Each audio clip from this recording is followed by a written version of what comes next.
Hello! Guess who's here? It's Carol from Crinkle Path Journals and Gigi and MJ from My Paper Journey. And we got together today. I was down in Southern California and these two ladies have done an amazing job of hosting me for an afternoon of antiquing and thrifting. You want to tell what your favorite part was about today? Other than getting to be together. Besides books. Oh, books. Yeah, books is a good reason to celebrate. What else did we buy? The candles. Oh, yeah. Oh, yeah. That was a great deal. Yeah. And what else did I buy? No books. No, we hardly bought anything at all, really. But we had fun looking around the antique store, and we stayed in the air conditioning as much as we could. And you took us to a beautiful lunch spot, and MJ treated us. So yes, that was very sweet. We had to come on and say hi. Because it's so fun to be together when you get to see your YouTube buddies in real life and give them real hugs. It's so great. Let's get together. Yay! Group hug. So it's been a lot of fun. Thank you, Gigi. We're sorry you have to. I know. It's a short and lovely visit, but hopefully I'll be back someday into the Palm Springs, Coachella Valley. Yeah. And you'll see us on YouTube, of course. And I think we're going to do a collab, right? A little one? About just a little project? Anybody want to explain that one? No? Well, once we really make up our mind what exactly we want. It's a little project. She's going to get us into it. Carol's idea. Yes. So she bought this little tin. That's all I'll tell you. It's a little tin, so and you'll be surprised. We're gonna make something out of the little tin. Right. So it's a little departure from junk journaling, right? Right. Oh yes. Well, no, not necessarily, because you could put a note on it or a picture. That's true. Well, and now I have a picture of the three of us together, so I can put that on there. Yes. It's fun. It's been fun. Yeah, thanks so much for making this such a special visit and letting me have all this time to shop in your favorite little thrift stores, antiques. It's been wonderful. All right, everyone. Thanks for joining us for this quick hello. Hi again. Wasn't that fun? Oh my goodness, we had such a great day. Sorry the sound was not great on that video, but we had a hard time finding somewhere to film that was not overly loud like the restaurant, which was very echoey. So we just kind of tucked away in one of the corners of the antique store and shot that. Gigi had just sent me Happy Mail. Literally my last Happy Mail video was from her, and the timing was so fun that we happened to be going to their neck of the woods and that she invited MJ to come at the last minute. It was just such an extra special treat because I have done collaborations with these ladies over the years and emails have gone back and forth, and it's been so fun to build a relationship with them, and then to get to see them in person just means the world to me. And I know there's so many more of you out there that I hope this opportunity arises with. Now, here we go with some more Happy Mail from Gigi. Thank you, Gigi. And I did pack up some little things for them as well.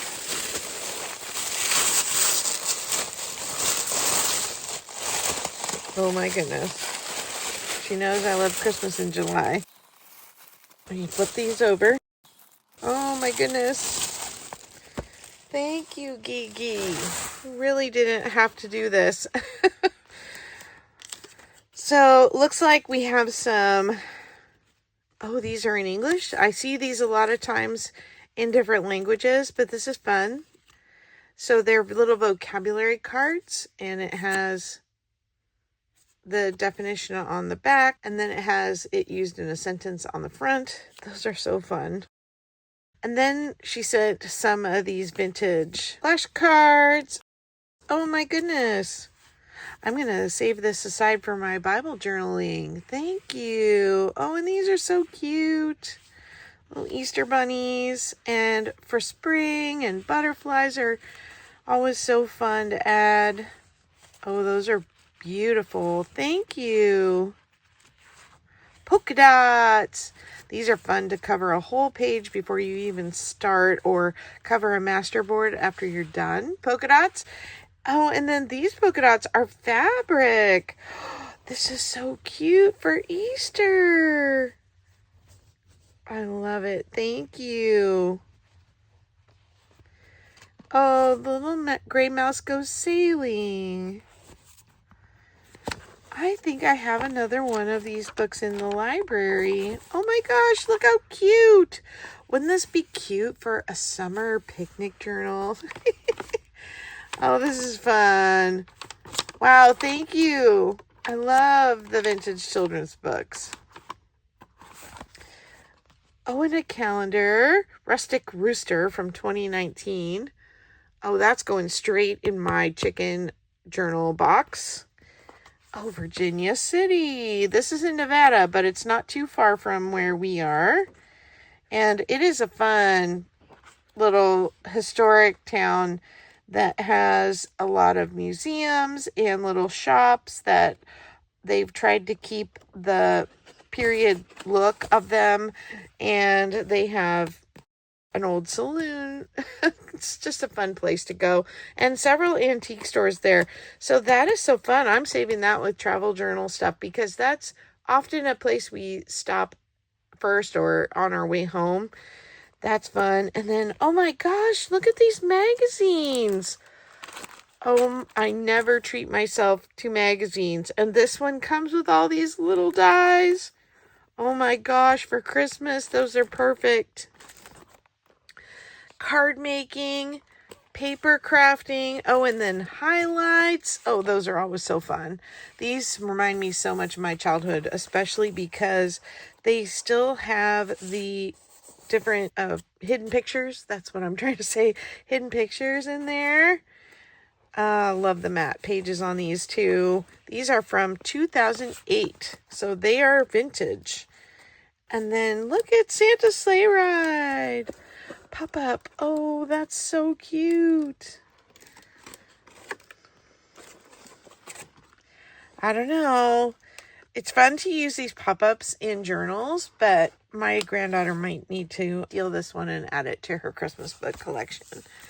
Oh, thank you. Thank you so much, Gigi, for arranging to have MJ join us. And you both were such hostess with the Moses, taking me to your favorite thrift store and your favorite antique mall. And I did get a couple things. I got this enamel tray. It is tart tin.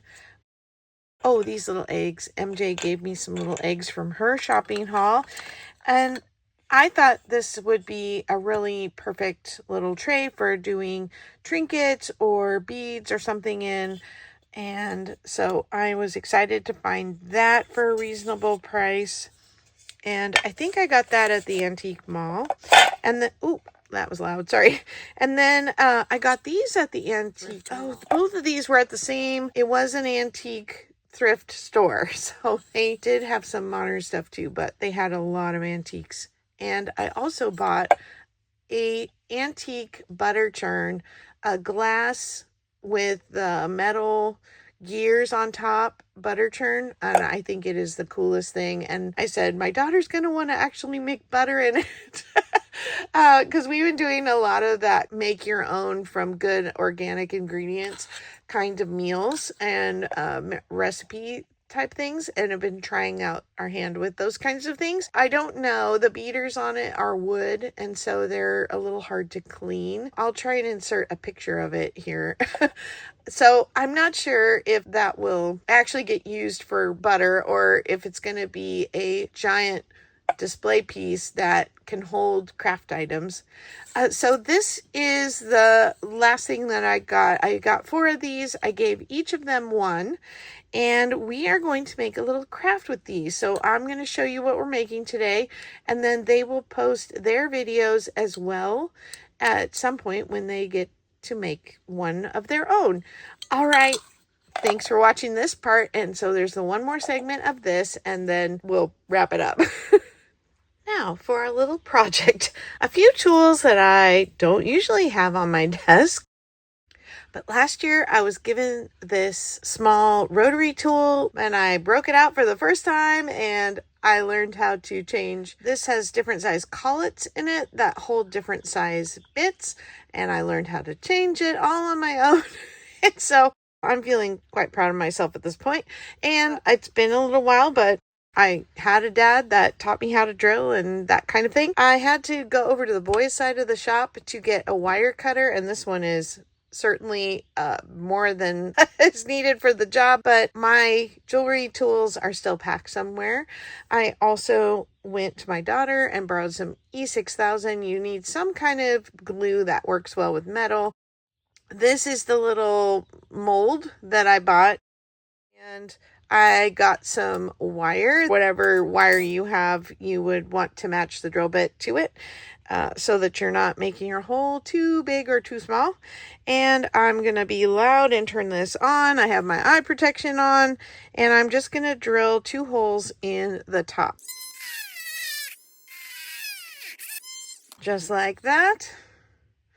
Looks like a little piggy nose. And then we have the wire. What I want to do with the wire is I want to get something that I can wrap it around a couple times. So I'm just going to bend it around this glue stick. So I'm just trying to get a spiral in the center.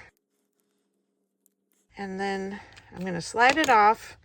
And I just want to make sure my wires are close together here at the top. Mine is not perfectly straight because it was a used piece of wire. If you have wire on a roll, you're going to have a better luck.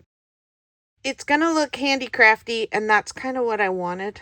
So it doesn't really matter. Then the next thing I'm going to do, I'm going to cut this and I'm going to put it in those 2 holes. So let's get our wire cutter. We're going to slide it in there. Snap. And same place on this side. Snap. That was super easy, like butter, as Angela would say.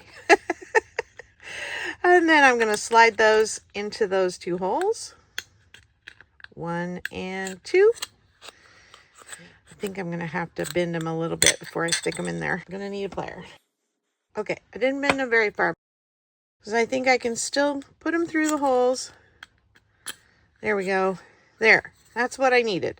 I needed those to be going out like that so that they don't just pop right back up out of the holes. And it's kind of staying like that, but I don't want it to wobble. So I'm going to fill those holes around the wire with E6000 and hope it's thick enough and that my holes are close enough to the size of the wire that it's not going to run through. This stuff is smelly. Okay, so I just put a big old glob down there, and now I'm going to need to let this dry. I'm going to stick it in my number basket, and then when that gets done drying, I'll come back and show you what's next. Okay, it's all dry. It's the next morning. I did let this dry overnight, and you can see the E6000. It ran a little bit, but it didn't come through the holes, so that's great. I think I'm going to I have this little piece of bias fabric. It's probably a seam binding that was ironed flat, and I'm going to tie a little bow on here, or at least I'm going to attempt to tie a little bow on here. And then because my friends are such shabby chic ladies, I may also try and put some eyelet. I have some eyelet here that came off of a vintage pillowcase, and I may try and put that on as well.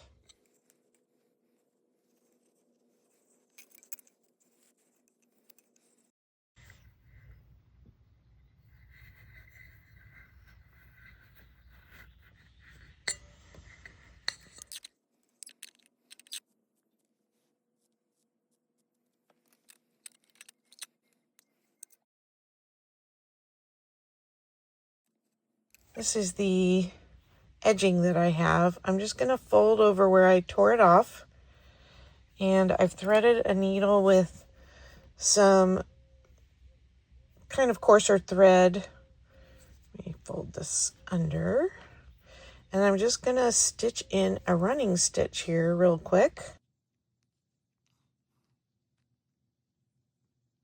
Okay, so you can see how just about every centimeter or so I just went back and forth with the needle.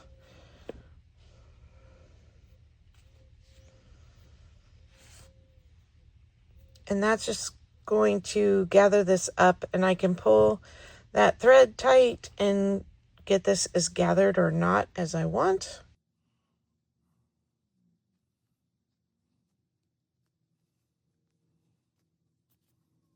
And I just basically want it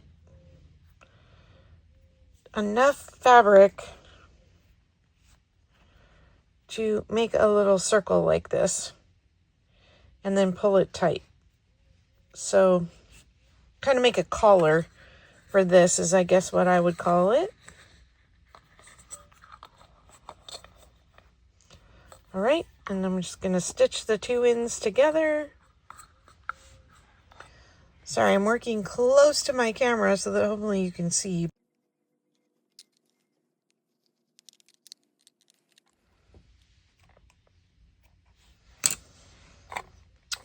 Okay, let's tie that off.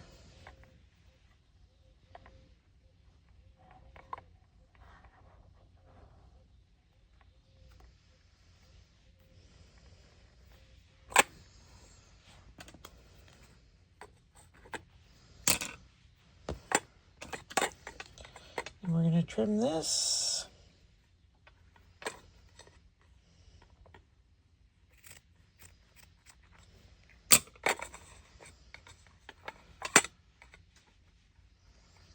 Tuck in my string.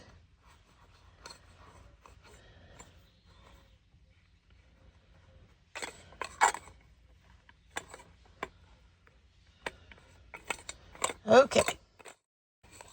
And then we have this little eyelet around the base. Let me pull my camera back just a smidge. And there we have it. I'm going to tuck a little picture of my friends in here. And this is going to stay in my craft room. Thanks so much for coming along for our little adventure today. I'm so happy to share this time with you, as I'm sure MJ and Gigi are as well. I can't wait to see what they do with their little tin. Take care, everyone. Bye.